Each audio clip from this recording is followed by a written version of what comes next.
On attaque maintenant le Mali. Le candidat de la CC, déclaré officiellement présidentiel, rejette, proclamé lundi par la Cour constitutionnelle, a déclaré son directeur de campagne Tibili Dramé.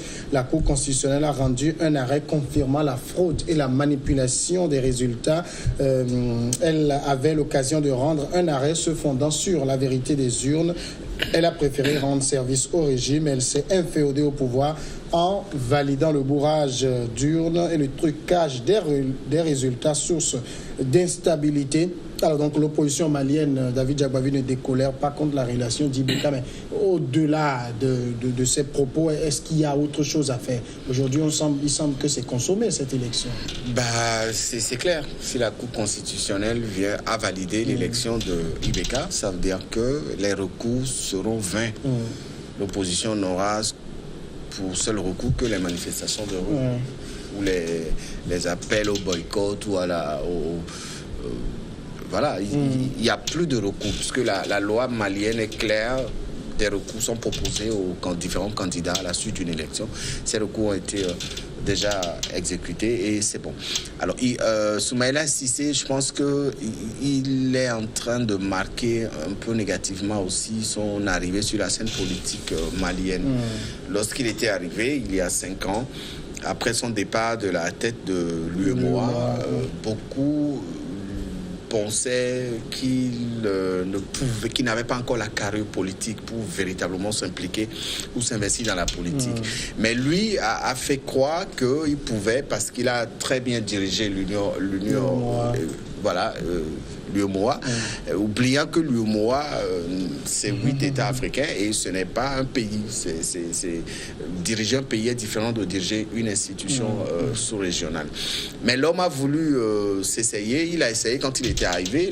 La population malienne avait aussi compris très tôt qu'il pouvait faire l'affaire. Mais en face, il y a de grands défis à relever. Le premier défi, c'était le défi de l'insécurité au Mali.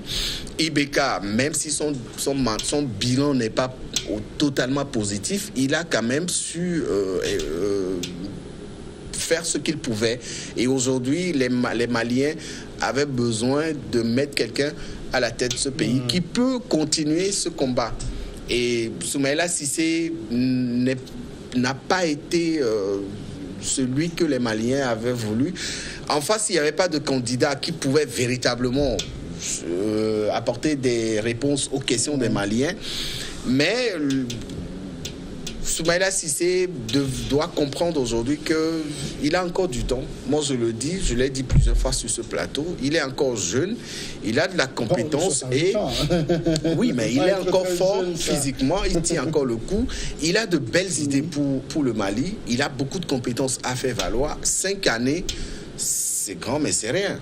Qu'il patiente et qu'il attende son tour véritablement. Oui, 73 ans, sa tête est toujours pleine. À 73 ans, on a toujours sa tête pleine. Et d'éviter de remettre le Mali dans ces situations d'instabilité parce qu'en face, il y a l'insécurité, il y a le terrorisme, il y a l'occupation du territoire, etc. Les Maliens n'ont plus besoin de morts ou de blessés après ces élections. On se rappelle, dans un pays, quand un opposant a été déclaré perdant, il a fait des manifestations pendant 4 ans qui n'ont rien changé. Cissé sera-t-il dans cette logique? Non, je pense pas. Je ne pense pas que la situation s'y prête favorablement. Ici, c'est parce qu'il y a la paix qu'on peut se lever chaque fois et manifester, rentrer chez soi sans problème. Parce qu'il y a beaucoup de risques si on maintient des manifestations continuelles, surtout programmées. Et on sait que chaque samedi, on va marcher chaque fois. Là, les risques terroristes qui sont dans ces pays-là ne favorisent pas cela. Je ne pense pas que les Maliens, en tout cas dans leur écrasante majorité, vont pardonner à Ibeka son laxisme face à la montée terroriste. Oui, à la montée terroriste. Je pense que c'est ce qui a d'ailleurs valu la forte abstention qu'on a ressentie parce qu'en face, c'est vrai, il n'y a pas d'alternative crédible, mais les gens n'ont pas visiblement confiance totale en ce même régime. Alors on dit, bon, on n'a pas le choix, il a les moyens de frauder grandement, d'ailleurs à ciel ouvert. on bourre facilement les unes. Et en face, la vigilance électorale n'a pas été développée par l'opposition, qui a mis plutôt le zèle dans la multiplication de candidatures, au lieu de multiplier le nombre d'observateurs, de représentants dans les bureaux de vote. Et voilà, la société malienne est visiblement fatiguée, très fatiguée des politiques, au point où même le discours politique ne passe plus dans ce pays. Celui qui essaie de mobiliser plus de gens autour de lui actuellement, c'est un animateur radio, Razbat, qui devient subitement très populaire et avec un discours tranchant et tranché contre la politique de IBK, contre l'armée qui a abdiqué pratiquement face à la montée djihadiste. Et c'est lui plutôt, on dirait, qui a ravi la vedette à toute l'opposition malienne et qui se fait accompagner. Il prend la parole sur les ondes, il prend la parole dans les meetings et il devient plus populaire. Ça veut dire quoi? Ça veut dire que les politiques traditionnelles ont fatigué les Maliens et les Maliens sont vraiment fatigués de lui, sincèrement. Alors, est-ce que Cissé est aujourd'hui mauvais perdant? Parce qu'il dit qu'il y a eu des fraudes massives, des bourrages d'urnes et tout. Cissé devrait s'attendre à cela depuis très longtemps.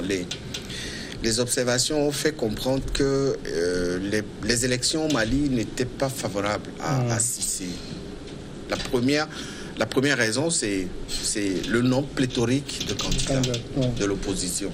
En face, il n'y avait qu'un seul candidat du parti au pouvoir.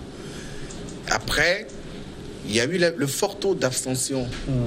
Ceux qui n'étaient pas allés voter n'étaient pas les sympathisants de IBK. C'était beaucoup plus les sympathisants de l'opposition. Ils ne sont pas allés voter et on parle de record historique de ce pays. 34% de participation. Et de 3, au deuxième tour, Cissé n'a pas pu réunir autour de lui les voix des autres candidats. C'est ça aussi un échec pour lui. Et quand vous faites le calcul, techniquement, il sort perdant. Parce que il était arrivé avec 17%, je crois. Voilà. Et il avait besoin d'alliance pour véritablement faire changer les choses au deuxième tour. Mais malheureusement, les candidats sur qui il comptait n'ont pas accepté de faire alliance avec lui. Et donc, donc il devait forcément s'attendre à avoir ces résultats. Et de 4, il y a eu les fraudes, le bourrage d'urnes, des zones où les élections n'ont pas pu avoir lieu. La machine à fraude mise en place par IBK et son équipe, c'est extraordinaire. Ce n'est pas ce qu'on voit ailleurs, mais c'était flagrant. Flagrant, où on apporte des urnes remplies déjà de bulletins de vote. Vous n'avez rien à dire. Des militaires pré-votés, déjà votés, qui circulent. Et qu'on retrouve effectivement dans les urnes. Voilà. Donc tout ça devait lui faire comprendre qu'il était parti perdant. Mais c'est tout ça qu'il dénonce aujourd'hui. Et pourquoi la Cour constitutionnelle n'a pas choisi de suivre? La Cour constitutionnelle est aux ordres de qui? Au Mali. Le président de la Cour constitutionnelle, je crois qu'il n'y a qu'un seul président d'une Cour constitutionnelle en Afrique qui a pu affronter le président. C'était au Kenya. Lui, ça a donné ce que ça a donné. Ça a donné ce que ça a donné. Même si après, Odinga est revenu au pouvoir, ça a quand même démontré que les présidents des cours constitutionnelles ont le pouvoir aussi d'aller contre des résultats qui sortent frauduleusement des urnes. Mais dans le cas du Mali, qu'ils aient les preuves qu'on leur apporte, les preuves de ce qu'on avance. Mais vous avez vu le délai qui a séparé la proclamation des résultats, la confirmation de la Cour constitutionnelle. C'est extraordinaire. Si c'est extraordinaire. Ça s'est passé en électorale est vraiment développée. On aurait pu réunir les preuves là.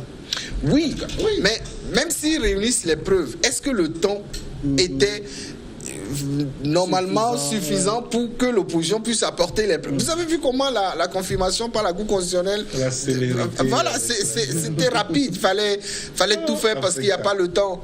Il y a aussi peut-être pour la Cour constitutionnelle un impératif d'aller vite. On l'a dit, le Mali est un pays. Pourquoi impératif? Le Mali est un pays qui fait face à une insécurité. On ne peut pas donner un délai trop long. Non, l'impératif, c'est de dire le droit.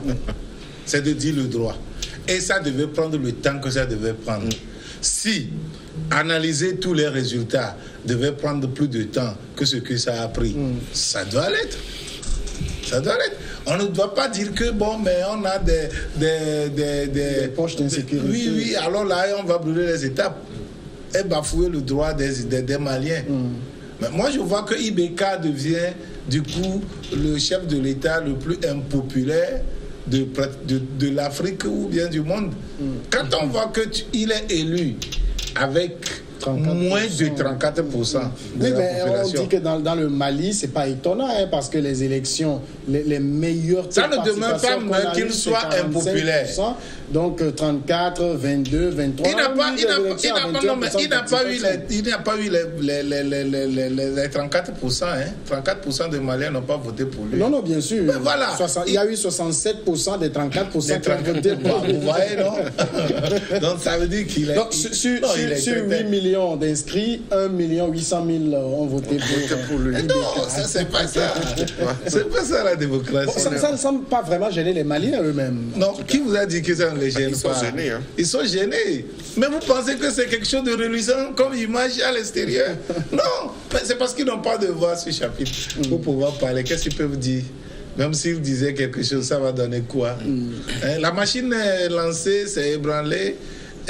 C'est mise en branle, il n'y a pas grande résistance devant. Alors pour Ibeka, qu'est-ce qui n'a pas marché? Pourquoi au second tour il n'a pas eu ce regroupement autour de lui? Pour Ibeka ou bien pour Cissé, j'allais dire. Est-ce qu'il a travaillé en ce sens? C'est ça. Il se pensait trop fort, peut-être? Non. Est-ce qu'il a les moyens de travailler en ce sens aussi? Quelles sont vraiment les vraies identités? Quelles sont les vraies identités de ces candidats? Est-ce que c'est des candidats qui sont venus réellement au sein de l'opposition pour pouvoir travailler dans le sens du changement, ou bien c'est des candidats placés aux côtés de Soumaïla Cissé pour le fragiliser d'ailleurs? Alors là, aucune union n'est possible. Aucune union n'est possible. Et vous voyez, ceux qui étaient bien placés pour pouvoir lui donner sa voix, donner des consignes de vote. On refusait de donner des consignes de vote. Mais pourquoi? Ça veut dire que la machine est trop forte. Cissé ne pouvait pas passer. Alors, Cissé, c'est sa faute s'il n'a pas pu réunir? Oui, je pense qu'il avait trop compté sur lui et sur son aura. Les sorties publiques de Cissé à Bamako et un peu partout dans les grandes villes du Mali symbolisaient la nouvelle figure que les Maliens voulaient avoir sur la scène politique. Et ces discours étaient repris parce que ça contenait des messages assez intéressants pour le peuple malien. Mais Cissé avait péché parce qu'il avait trop compté sur lui d'abord. Il a cru que les choses allaient vite se passer. Quand vous suivez son discours à la veille de l'élection, son dernier meeting, il disait qu'il était sûr de battre Ibeka au premier tour. Est-ce que c'est pas un langage politique? Il avait trop confiance en lui, mais malheureusement, les Maliens n'ont pas pu transcrire son message en portant leur voix pour sur lui. Ça fait qu'il a été sorti fragilisé au premier tour. 17% pour Cissé, qui symbolisait l'espoir des Maliens. C'était un coup de poignard. Mais c'était quand même aussi la première fois qu'on contraignait un président sortant à un second tour au Mali. Bah oui, puisque la situation dans le pays n'était pas en faveur de Ibeka non plus. Quand Ibeka était arrivé après le départ de ATT, le Mali était rentré, après le capitaine Sanogo, le Mali était rentré dans la sphère du terrorisme. Le Mali était devenu la cible en Afrique. On parle du Maghreb, le Niger, le Cameroun. Mais le Mali n'était pas... L'épicentre était vraiment au Mali. Et au fin, l'épicentre était au Mali, mais les actions se menaient dans d'autres pays. Voilà, dans d'autres pays. C'est pas le Mali que les terroristes allaient en Algérie, en Libye, etc. Ils ne convoyaient pas leurs fusils en direction du Mali. Mais aujourd'hui, le Mali est devenu la cible du terrorisme. Et l'occupation du Nord, quand on parle de Gao, de Tombouctou, etc., c'est l'histoire même du Mali, qui est séparée du territoire malien. Et ça fait très mal aux Maliens. Donc, quand Ibeka était arrivé, le Mali traversait une zone d'instabilité, une insécurité assez avancée. Et Ibeka n'a pas pu résoudre les problèmes, la guerre contre le terrorisme. Il n'a pas pu réussir à la mener, malgré l'appui et le soutien de la France. Très tôt, la population avait compris que c'était un jeu qui était joué entre le pouvoir et la France. Donc on avait supputé sur comment on appelle ça, les pierres précieuses, que la France venait, l'or, le diamant, etc., que la France venait prendre. Et donc ça a fait que Ibeka, son mandat n'a pas pu donner l'espoir auquel s'attendait le peuple malien. C'est en cela que les Maliens lui ont imposé ce deuxième tour, forcément, parce qu'ils voulaient lui faire comprendre un message qui était celui de leur déception. Le fort taux d'abstention, c'était un fort message aussi à l'endroit d'Ibeka, pour le dire. Nous n'étions pas d'accord avec lui. Dima Cissé va s'exprimer, dit son directeur de campagne après la fête de Tabaski. Qu'est-ce qu'il peut bien dire? Non, il va remobiliser la troupe. Tout le monde sait qu'après Ibeka, c'est Cissé. S'il n'a pas commis un faux pas majeur, un faux pas politique majeur qui le met hors jeu avant les élections, tout le monde sait que après Ibeka, c'est Cissé, c'est Soumaïla Cissé. Donc, il n'a qu'à prendre son mal à patience. Et on va, c'est pas lui qui viendra quand même combattre le terrorisme et venir à bout du terrorisme. Parce que le terrorisme est bien entretenu par certaines sommités politiques, certains chefs d'État, même en Afrique, certains chefs d'État occidentaux qui tirent des richesses personnelles de ce terrorisme-là. Alors, moi je me dis, quand vous êtes en avion, vous faites escale une fois à Agadez, vous faites escale une fois à Tamaracet, vous allez voir la pléthore de drones des Américains et des Français qui surveillent, qui volent de façon incessante le désert, et qui surveillent le désert systématiquement dans tous ces coins ricains. Et on nous dit qu'on n'arrive pas à tracer ces fils du désert pour pouvoir les arrêter ou bien... Non. Je me dis qu'ils sont vraiment bien surveillés et bien guidés. Et tout récemment d'ailleurs, vous vous rappelez, quand Blaise Compaoré était là, tous ces chefs terroristes là défilaient au palais de... Comment on appelle le Kosiam. Palais de Kosiam. Ouais. Là-bas, vous allez voir les dirigeants d'Ansardine, de Moujao, d'Akmi, tout ça là, défiler là-bas. Et il les reçoit, il discute avec eux, on échange avec eux, puis on les garde et ils retournent encore dans le désert pour commettre leurs crimes. On a même arrêté une épouse d'un ancien chef d'État africain en France qui transportait des billets, des euros, des devises étrangères. Voilà, des devises c'est important. Qui ont été servis pour payer la rançon de certains otages. Et vous voyez comment le marché là est très très juteux. Et donc, je me dis que le terrorisme n'est pas un fait anodin, ce n'est pas né d'une génération spontanée, c'est bien entretenu, bien huilé. Je me dis d'ailleurs que c'est une industrie, l'une des plus juteuses d'ailleurs de notre période.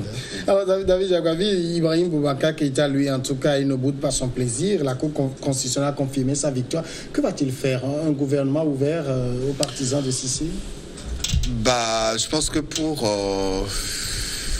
sauvegarder la paix dans le pays, il faut que Ibeka fasse preuve d'ouverture d'esprit et tendre la main à son principal opposant. Ça symbolisera sa volonté d'aller ensemble vers la sauvegarde de la paix. Mais est-ce que ça ne démontrera pas que c'est aussi un président fragilisé? Il est déjà fragilisé. Ce n'est pas Cissé qui l'a fragilisé. Hein.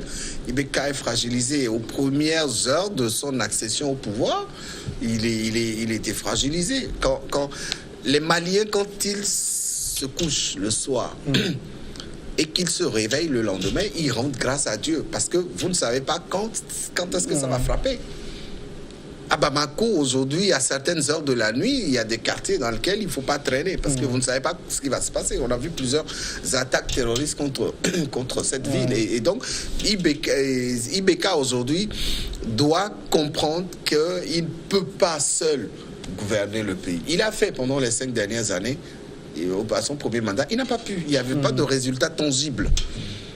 Malgré l'appui, le soutien, la logistique mise à sa disposition par la France, il n'a pas pu réussir. Donc, il faut qu'il ouvre un peu les vannes et qu'il associe les autres forces politiques dans ce combat contre le terrorisme. Ça donnera forcément des résultats et ça rentrera dans l'histoire de ces 2 mandats à la tête de ce pays. Mais dans le cas du Mali, si éventuellement, puisque nous faisons juste des analyses, Ibeka voulait ouvrir à Cissé, est-ce que pour lui, politiquement, c'est un gain que d'aller travailler à nouveau avec Ibeka? Soumaïla Cissé, ça dépend de comment lui-même il peut capitaliser les 2 options. Il peut refuser la mettre tendue et l'assumer, d'autant plus que c'est un vieux briscard de la politique malienne et il a déjà connu la chose administrative, donc il n'est pas un novice et donc c'est pas maintenant qu'il ira à l'école de l'administration. Et donc il peut refuser, l'assumer et mener de loin le combat de changement qui a priori n'existe plus contre Ibeka, puisqu'Ibeka va partir, mais c'est son parti. À moins que, il va vouloir modifier. Il n'a pas intérêt. Il avait déjà tenté, ça n'a pas marché. Il n'a pas intérêt. Bon, maintenant, s'il acceptait aussi, est-ce qu'il ne sera pas comptable de l'action gouvernementale de façon à ce qu'au moment que les autres puissent l'utiliser contre lui, parce que donc c'est à lui-même de vraiment comment l'appelle-t-on, faire la part des choses et juger bien les 2 options pour pouvoir s'y engager. En tout cas, nous on suit de très près la situation au Mali. On n'hésitera pas éventuellement à en faire un sujet dans Regard Croisé. On va marquer maintenant la pause, ce sera la grande et on revient après le journal.